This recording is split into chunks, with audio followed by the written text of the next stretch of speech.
Quand on dit que quelqu'un est maudit, tu seras toujours l'esclave. Ce que la malédiction fait, elle va traiter la capacité de domination, qui est la sagesse et l'intelligence. La malédiction va venir te dire, sois pas sage, sois pas intelligent. Dès l'instant où tu perds la capacité d'analyse des situations, de réflexion, de déduction, de créativité, tu perds en même temps ta capacité de régner. Celui qui invente, celui qui résout plus de problèmes sera supérieur à celui qui n'invente rien, qui ne fait que consommer ce que les autres ont inventé. Quand les Chinois se sont mis à inventer, à fabriquer, ils ont commencé à monter, ils produisaient. Quand tu es un consommateur, tu seras toujours en bas. Si tu n'apportes pas de nouvelles solutions au monde, si tu ne réfléchis pas, si tu ne prends pas le temps d'analyser, frère, ce n'est pas une affaire de venir chanter à l'église, je suis à la tête et non à la queue. Il faut chanter. Je vous ai dit ça, il faut le comprendre. Il ne s'agit pas de déclarer ce que Dieu a déjà dit. Il s'agit d'appliquer et d'utiliser la capacité qu'il t'a donnée en te bénissant. Utilise ton cerveau, réfléchis, analyse, observe, déduis, avance. L'incapacité d'aller au sommet arrive dans la vie des gens qui n'aiment pas lire. Pourquoi Salomon était le plus grand? Parce que sa connaissance du monde était supérieure à tout le monde.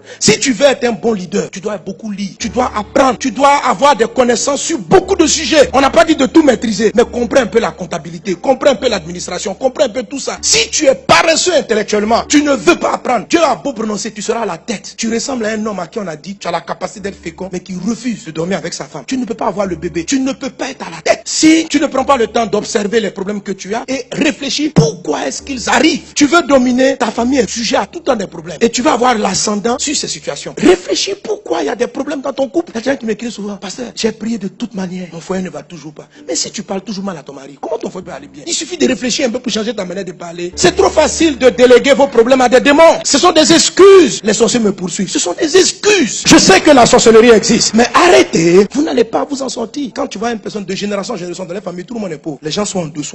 Je t'assure. Tu vas voir que, faut les observer. Dans la famille, là, ils n'aiment pas beaucoup lire. Dans la famille, là, quand tu vois, ils regardent la télévision. Ils sont toujours dans les films qui leur apportent rien. Telenovelas. Non mais attendez, dis-moi, ça là, c'est du divertissement. Ça va pas t'emmener quelque part. Ça ne produit que des excitations, mais ça ne propulse pas au sommet. Parce que tu laisses inactif la capacité que Dieu t'a donnée pour aller au sommet. Quand vous voyez quelqu'un qui va régner, vous observez, vous le voyez s'asseoir devant la télé. Vous allez voir qu'il sera sur les trucs comme Science et Vie, Planète. Et quand tu vois quelqu'un qui va pas aller au sommet, malgré qu'il a fini de chanter à l'église, je suis à la tête et non à la queue. Quand il arrive, il allume la télévision, novelas, film. Et quand quelqu'un vient zapper pour aller mettre sur un documentaire qui va le former, il s'élève. Il faut s'occuper de la maison. Ma soeur, tant que tu te comporteras ainsi, tu vas pas aller au sommet. Je n'ai pas dit, il ne faut pas regarder. Mais ce que je te dis, c'est que tu as reçu une bénédiction. Mais il est probable qu'un jour, un de tes parents, un problème s'est passé et on a prononcé aussi une malédiction. Qui a dit, toi là, tu serviras toujours tant. Tu seras toujours en bas. Et quand on a prononcé la malédiction, elle a créé une forme d'incapacité. Tu n'aimes pas lire, tu n'aimes pas regarder les choses qui te forment, qui accroissent ta sagesse. Tu n'es pas attiré par ça. Si tu veux neutraliser la malédiction de l'abaissement, ne cède pas à ces gens de désir de ne pas te former. Même si tes parents t'ont pas mis à l'école, forme-toi. Apprends, observe, analyse, cherche à comprendre comment les choses fonctionnent. Si tu es attiré vers l'électronique, démonte les appareils, regarde un peu comment ça fonctionne, comment ils ont fait ça, cherche le phénomène. Tu vas voir que rapidement des choses vont se mettre en place et tu vas commencer à enfanter l'élévation. Que la capacité soit en toi. Alléluia.